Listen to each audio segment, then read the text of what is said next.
Jadi waktu saya bawa fotokopi KTP ke sana, dia lihat saya punya KTP. Di KTP itu kan kelihatan lahir di mana kan, Biak. Nah, dia tahu Biak ini di Papua, jadi dia tanya, "Oh, kamu orang Papua ya?" Saya udah tahu tuh arahnya kemana, karena sebelum saya masuk di situ, ada teman yang bilang, "Man, nanti kalau kamu masuk di sini, kamu bilang aja, pokoknya jangan bilang orang Papua atau orang Timur lah pada umumnya. Tapi khususnya orang Papua jangan, karena di situ mereka nggak terima." Saya memilih di situ karena murah. Hey kawan, apa kabar? Kembali lagi bersama Niraya Moti. Kesedihan kalian, obrolin aja.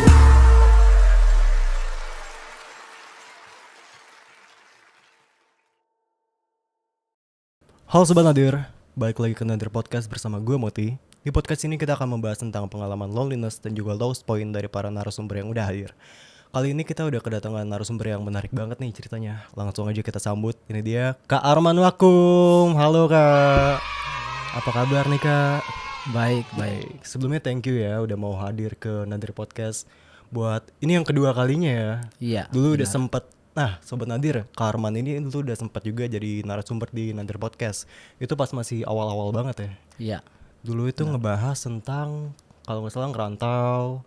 Habis itu telat ini apa Kak? Waktu Graduation itu ya telat sidang Telat sidang. sidang tesis S2 dan ya wisuda juga. Oke. Nah karena itu udah 2 tahun yang lalu, pasti banyak lagi nih cerita yang bisa kita dengar dari Kak Arman. Siap. Tapi sebelum itu mau ini dulu dong, update kesibukannya sekarang apa nih Kak?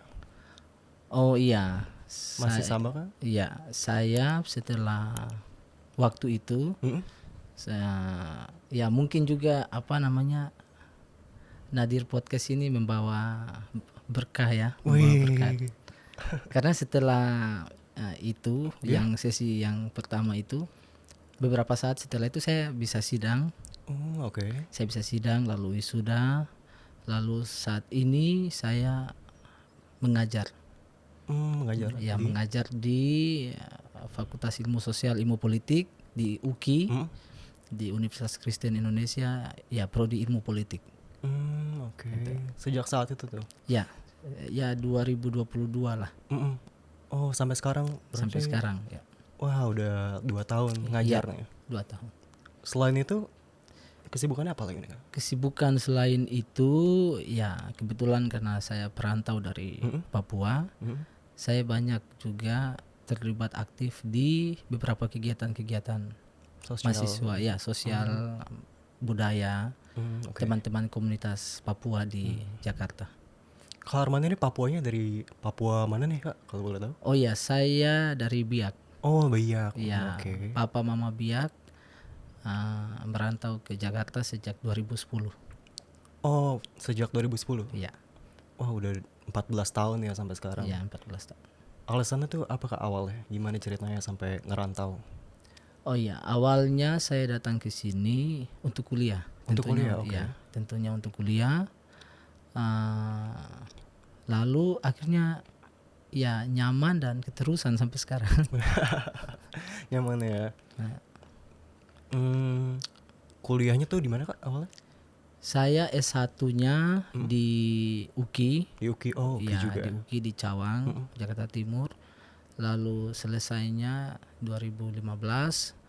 Lalu sempat itu sekitar 4 sampai 5 tahun ya aktif di kegiatan musik. Saya suka musik juga, nyanyi, lalu main musik juga di komunitas-komunitas ya timur. Lalu sebelum Covid,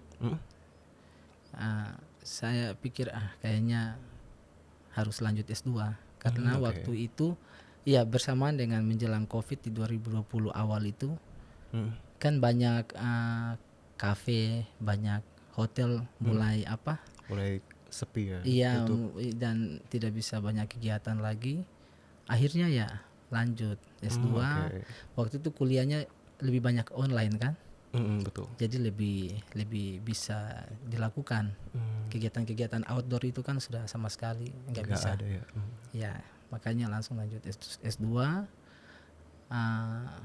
sampai akhirnya sudah ngajar juga sekarang. Ngajar juga akhirnya di UKI juga ya. Di UKI juga kembali ke alma mater. Nah dulu tuh sampai bisa telat sidangnya kenapa Kak? Waktu itu ya ada beberapa hal, tapi yang paling utama itu karena saya kan bukan penerima beasiswa. Oke. Ya, jadi awalnya saya datang itu memang benar-benar biaya orang tua. Lalu waktu saya selesai 2015, orang tua papa juga pensiun. Oke. Pensiun jadi ya saya harus menetap di sini, harus banyak kegiatan biar bisa bayar kosan dan sebagainya. Tapi kan itu tidak setiap hari ada. Iya. Jadi waktu saya lanjut S2 juga, memang awalnya ada duit. 1 tahun pertama itu ada Tabungan. ya, tapi setelah itu kan mulai berat karena kan S2 juga kan harus lebih fokus dan sebagainya. Jadi kegiatan saya di bidang yang lain itu lebih sedikit, lebih dibatasi. Sampai akhirnya saya pikir wah ini saatnya mungkin saya harus mulai gerilya minta bantuan seperti teman-teman Papua yang lain, mungkin beasiswa atau lain sebagainya. Waktu itu di yang podcast pertama saya sempat ngomong juga waktu itu mengenai saya sempat kirim proposal ke beberapa tokoh-tokoh Papua lah di sini di Jakarta sini. Itu saya kirim ada sekitar banyak lah, mungkin ada sekitar 20. 20, wah banyak ya. 20-an. Tapi itu gak ada satupun yang dijawab. Itu waktu itu yang bikin sempat stres dan sebagainya. Akhirnya sakit. Sampai sakit. Sampai masuk Sakit apa, Kak? Karena stres jadi asam lambung. Oke. Sampai masuk rumah sakit. Sampai masuk rumah sakit itu hampir ya 2 mingguan lah. Wah, tapi lama ya. Jadi Desember 2022 itu masuk rumah sakit, keluar, masuk lagi. Jadi saya kalau di total itu sekitar sebulan. Sekitar sebulan rumah sakit. Di rumah sakit. Jadi pertama dirawat 2 minggu, keluar nggak sampai 1 minggu masuk lagi. Kedua kalinya lagi 2 minggu juga. Wah, sampai segitunya ya. Ya, awalnya saya pikir ini karena telat makan dan sebagainya. Ternyata hasil dari dokter katanya stres. Karena stres katanya. Karena stres. Waktu itu emang banyak banget berarti yang dipikirin sampai stres akhirnya sakit gitu ya Kak? Iya, karena saya juga kan bilang ke orang tua waktu itu bahwa saya akan sidang di semester sekian, akan wisuda di bulan sekian. Tapi kan ternyata tidak terjadi kan ya. Sedangkan orang tua kebetulan kedua orang tua saya sudah tidak bersama, sudah pisah. Jadi saya lebih banyak hidup dengan mama, dengan ibu. Jadi tinggal sama mama berarti? Iya, lebih banyak dengan mama. Nah, jadi waktu mama saya sampai sekarang jualan. Masih jualan ya. Kalau orang Papua ya jual pinang, ya itu kue dan sebagainya. Jadi saya ada beban juga. Maksudnya saya udah janji mau selesai. Iya. Beliau mau datang ke sini. Beliau juga kerja keras di sana, simpan duit dan sebagainya untuk untuk datang. Tapi waktu batal itu kan ada rasa malu, lalu ya ada perasaan macam-macam lah. Maksudnya masa tidak bisa tepati janji itu. Kalau mamanya Karman sendiri gimana pas tahu hal itu? Ya ada sedikit ya kaget, sedikit seperti ya ada kecewanya sedikit ya, karena saya jadi saya itu sebenarnya selesainya itu harusnya 2021 sebenarnya ya, tapi kan ya jadi ya 3 tahun lebih lah. 3 tahun lebih. Iya, padahal S2 itu kan sebenarnya cuma 2 tahun, 4 semester. Itu. Jadi ya itu yang bikin beban juga waktu itu sampai sakit itu. Tapi akhirnya selesai juga ya. Sekarang. Akhirnya selesai. Wah, keren. Akhirnya selesai. Dan saat selesai itu gimana Kak perasaannya? Ya, Lega akhirnya. Iya, senang, bahagia karena dan saya kan punya kakak. Oh ya. Waktu saya hubungi untuk datang, untuk papa juga saya minta datang, cuma mereka nggak bisa datang. Justru mama yang bisa datang. Mama datang. Oke. Mama yang datang. Jadi waktu itu mama sampai tinggalnya hampir 2 bulan. 2 bulan. Iya, saya ingat waktu S1-nya saya di UKI saya itu mama tinggal dengan saya itu cuma ya 5 hari 1 minggu lah. Oke. Tapi yang kemarin itu karena lama nggak ketemu sekalian. Kangen ya. Ya sekalian. Jadi itu hampir 2 bulan, hampir 2 bulan di Jakarta. Mama di sini. Ikut wisuda, lalu jalan-jalan lalu dan sebagainya. Jadi lumayan mengobati kerinduan lah. Karena sejak 2010 saya ke sini itu saya belum pernah kan balik ke Timika. Oh, belum pernah. Iya, jadi saya dari Biak tapi domisili orang tua itu kan di Timika. Oh, di Timika. Oke. Iya. Jadi selama 14 tahun terakhir ini saya hanya ke Jayapura, ke Biak sama ke Raja Ampat. Oh, oke. Ke tempat orang tua, rumah orang tua di Timika itu belum pernah. Karena nggak sempet, Kak. Belum ada waktunya atau? Saya mungkin agak ini ya, tipe yang agak keras dengan hidup. Maksudnya saya itu punya tujuan, punya cita-cita, saya harus berhasil dulu. Oh, sebelum berhasil Iya. nggak bakal pulang iya. dulu ya? Saya rasa sekarang belum berhasil. Oke. Dan berat nggak sih, Kak, sebagai perantauan gitu di Jakarta ini? Wah, lumayan ya. Lumayan Lumayannya lah. gimana tuh? Ya lumayan berat ya. Saya waktu pertama kali ke Jakarta, itu apa namanya? Sempat kaget gitu Iya, mungkin? kalau istilahnya mungkin geger budaya, apa namanya? Culture Geger shock. budaya. Iya, culture shock ya. Culture shock. Karena kan beda. Beda. Sangat beda ya, Betul, segala beda sesuatu banget beda sih pasti. ya. Apalagi dari Papua ke sini. Ya kondisi ya orangnya, lalu perkembangan kotanya, lalu bahasanya. Dari udara aja beda ya. Ya, udara juga beda. Dan yang agak paling sulit itu adalah adaptasi. Adaptasinya. Ya, adaptasi karena Betul. ya ini yang tadi saya bilang, bahasa, pertemanan kan berbeda semua. Jadi perlu adaptasi. Itu saya butuh waktu yang agak lama. Oke. Saya ingat waktu saya datang pertama kali itu saya lebih banyak diam. Di kampus gitu. Iya, lebih banyak diam karena saya kayak takutnya itu takut saya bicara, teman yang di sini dia tidak paham, dia nggak paham apa maksudnya saya, karena dari Papua kan, jadi ngomongnya agak lebih cepat.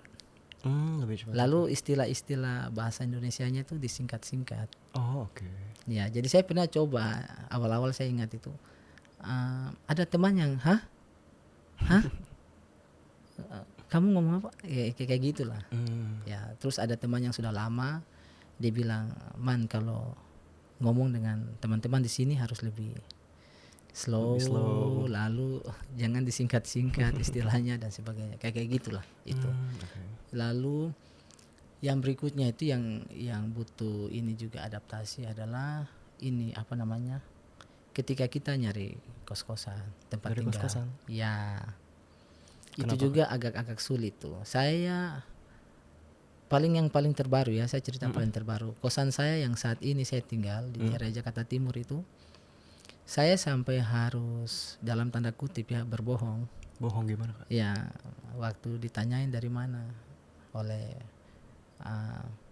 sebenarnya bukan pemilik kosannya, tapi ketua RT-nya. Oh, dari ketua RT-nya. Ya, jadi kan kalau kita masuk pertama kali kan harus melapor, melapor ke RT, RW dan sebagainya, pengurus lah. Jadi waktu saya bawa fotokopi KTP ke sana, dia lihat saya punya KTP. Di KTP itu kan kelihatan lahir di mana kan, Biak. Nah, dia tahu Biak ini di Papua, jadi dia tanya, "Oh, kamu orang Papua ya?" Saya udah tahu tuh arahnya kemana, karena sebelum saya masuk di situ ada teman yang bilang, "Man, nanti kalau kamu masuk di sini, kamu bilang aja, pokoknya jangan bilang orang Papua atau orang Timur lah pada umumnya, tapi khususnya orang Papua jangan, karena di situ mereka nggak terima." Saya memilih di situ karena murah. Oke. Iya, jadi sebelumnya ada masalah-masalah dengan warga dan sebagainya, anak-anak timur lah. Jadi sudah, karena saya ingat itu waktu dia tanya, oh kayak dia kaget, hah kamu dari Papua ya? Saya langsung pikir, wah ini kalau saya bilang Papua saya nggak akan diterima ini. Nggak diterima. Iya, padahal saya udah bawa barang, barang udah masuk. Hmm. Nggak mungkin saya bilang dari Papua. Akhirnya saya cepat aja di kepala langsung saya bilang saya orang Sangir. Sangir Talaut di bagian Maluku, di bagian Sulawesi Utara lah, ke atas itu. Akhirnya dia sempat agak seperti ragu, agak nggak percaya gitu. Tapi dia tanya lagi, tapi ini kenapa lahir di Papua? Saya bilang iya, saya masih ingat sampai sekarang. Saya bilang iya, kebetulan orang tua tugas di sana. Saya bilang itu orang tua tugas di sana, saya lahir di sana.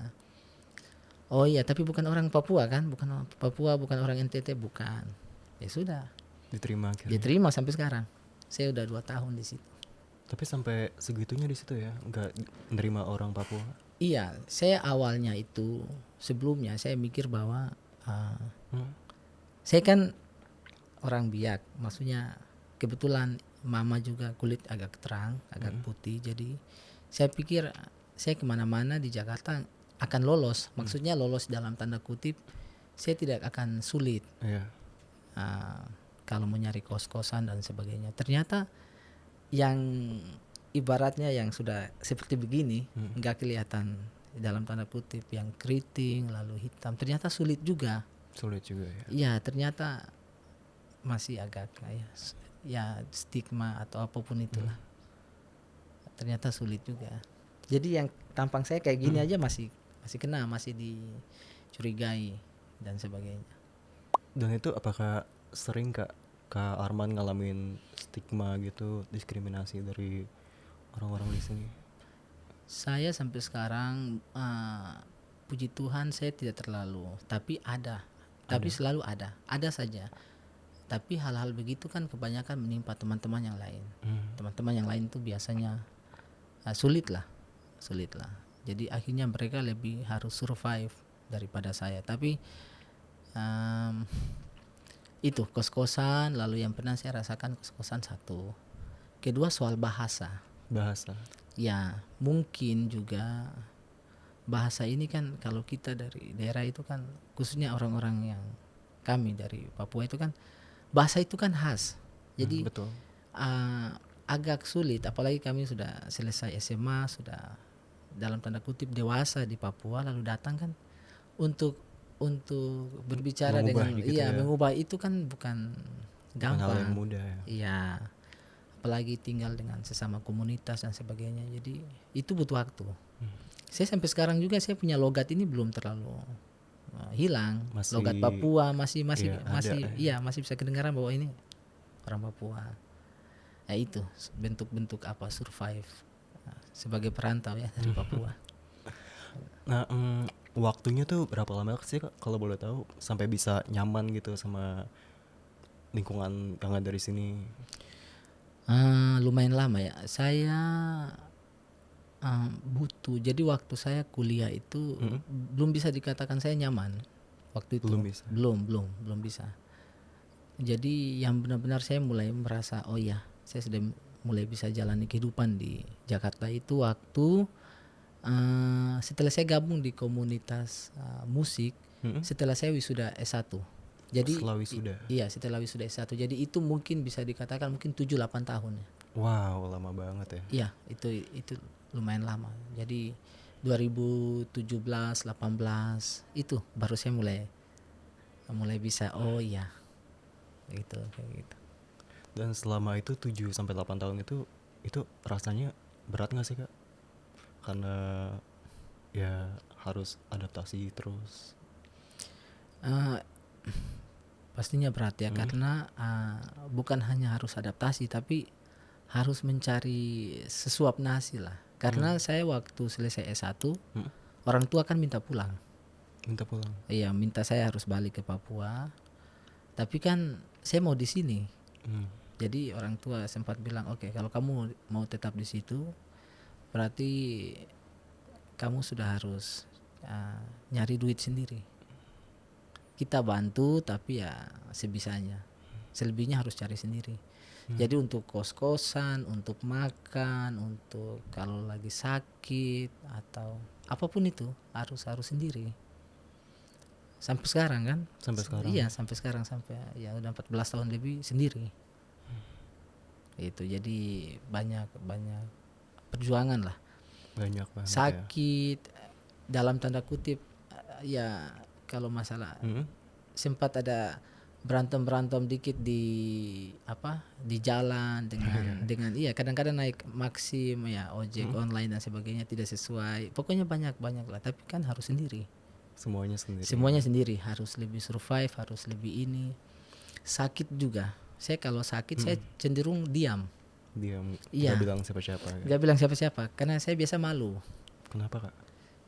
Maksudnya saya kan aktif, kelihatan aktif. Jadi kalau sampai saya sakit lalu mengeluh atau curhat sama orang bahwa saya sakit, itu saya rasa kayak tidak terbiasa. Bukan Arman Wakum lah. Iya, gitu. bukan seorang Arman, karena teman-teman juga tahu saya ini aktif sekali. Jadi kalau saya sampai sakit, sampai harus minta bantuan itu saya rasa bagaimana.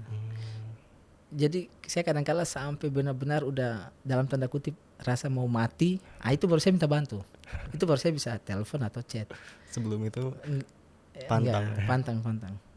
Saya diam aja di kosan. Tapi kalau yang waktu itu ke rumah sakit, sampai di rumah sakit itu karena memang udah di titik yang ujung. Akhirnya itu dibantuin siapa?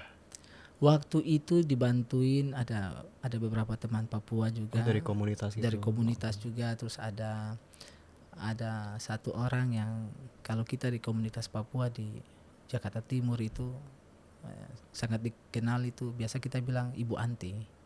Mama Anti. Ya, dia seorang dosen dan kalau di Kristen mungkin pendoa juga.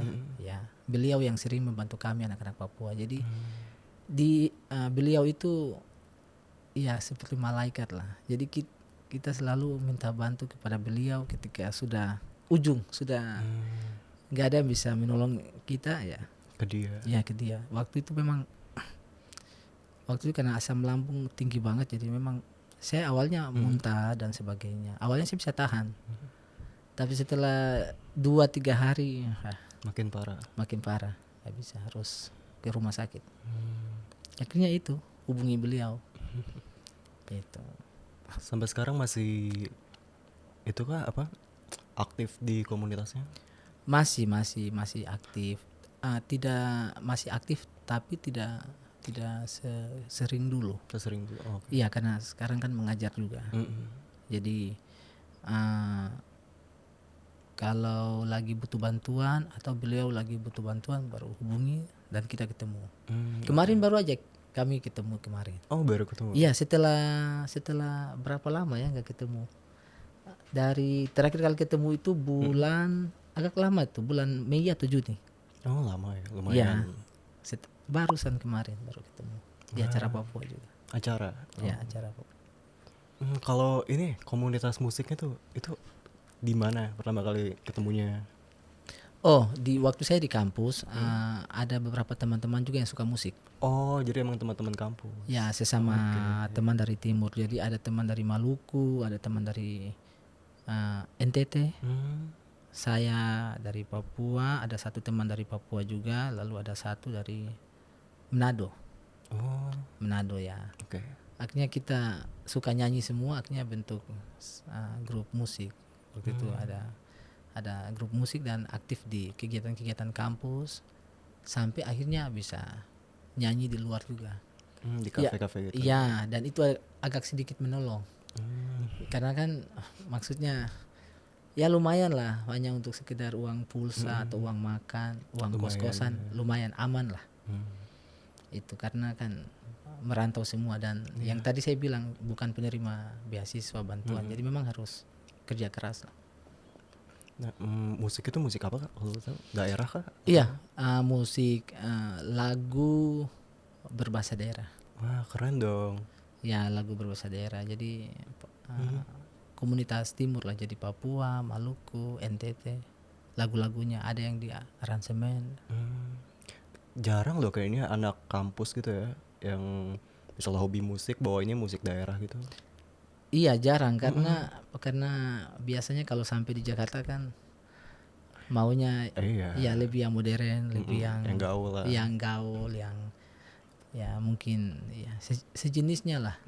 Kalau sampai di Jakarta nyanyi lagu daerah lagi kan itu sesuatu yang ya dalam tanda kutip mungkin ketinggalan zaman atau kuno atau jadi kami merasa bahwa oh iya kayaknya ini identitas kan, identitas betul. dan kebetulan juga teman-teman yang lain juga suka.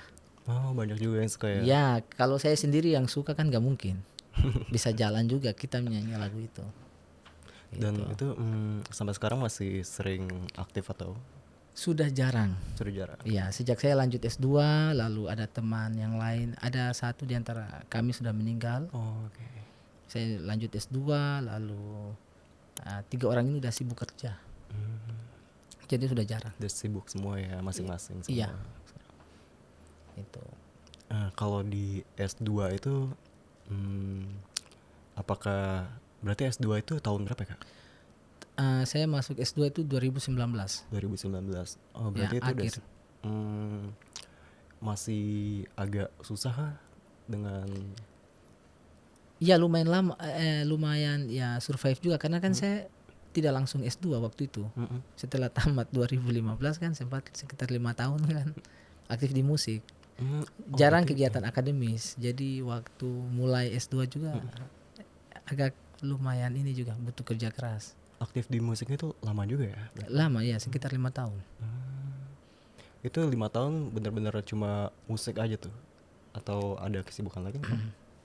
Saya selain musik terus menari juga. Saya bisa menari Papua. Tari Ya, Papua. ya kalau di mungkin teman-teman yang nonton ini nanti tahu ada tarian pergaulan yang kalau terkenal di Papua itu Yospan. Yospan. Ya, Yospan itu biasanya itu tarian pergaulan anak muda, penyambutan tamu dan sebagainya. Itu biasanya paling banyak ditarikan di wilayah pesisir Papua tapi di bagian utara. Papua Utara. Ya, Biak, Jayapura, Sorong, Manokwari. Itu kebanyakan. Saya bisa kebetulan waktu di Papua aktif juga di sanggar-sanggar kayak gitu. Jadi bisa lah. Jadi selain nyanyi ya itu juga. Nari ya. Nari juga bisa. Tapi Kak Arman ini berarti emang aktif banget ya orangnya. Iya, makanya tadi saya bilang kalau saya ada masalah saya cenderung nggak mau ngomong. Jadi ini saya cerita sedikit. Saya pernah masuk kelas itu dalam kondisi lapar, belum makan. Karena memang nggak ada duit. Nggak ada duit. Jadi itu saya sempat mikir kayak gini. Ini saya kuat nggak ya kalau saya mengajar sampai 3 SKS ya, 2 jam 15 menit lah. Dan itu bukan hari itu. Saya nggak makan nggak. Saya udah nggak makan dari malam.